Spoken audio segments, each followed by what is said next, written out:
everyone. Just figured I'd add a quick video on here, not a real long one today. Working on a friend's 2005 Ford Taurus, VIN code U. Getting bad heat, real little heat. If you sit there and idle it up and get it really warm, it'll work, but not too good. Put a new thermostat in, helped a little bit, but I think his heater core is plugged up a little bit, so I did some YouTubing, and you can flush the heater core. The hoses are really hard to get to. Let's see if I can get in there. See here. There. Yeah, kind of hard to get to. I know I've seen some people doing it like on a lift or whatever. Get back there. Damn thing. Let's see. Oh, maybe there. Let's see.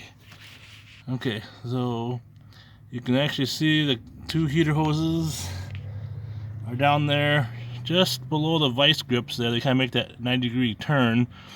The vice grips is on a bypass, so if that heater core becomes plugged, it won't stop all the flow and overheat, I believe, I'm assuming.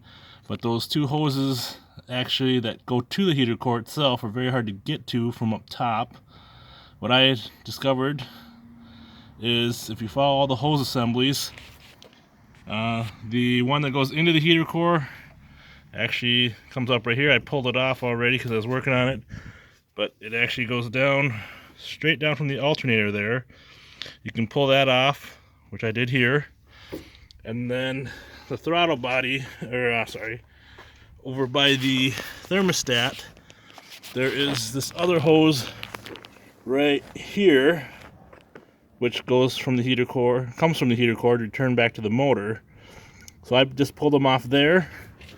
And then if you reach down through this hole, you can get in there, and I put a pair of vice grips on that bypass tube so all the water that you're using to flush will be able to go through the heater core and not just bypass the heater core. It forces it to go through the heater core because you're pinching off that crossover tube. And I just used the garden hose with the little shutoff valve. I just pushed it right up to the end of the hose like this and just buttered them up together. And it's not enough pressure where you can't hold it together, but then you can just flush it, and hopefully that'll get you back some heat. So I'm gonna flush this for a little bit more, and I flush it both ways to get any chunks or anything. I don't know what's plugging in, but really poor flow through there, so hopefully he'll have heat. Good luck. Happy wrenching.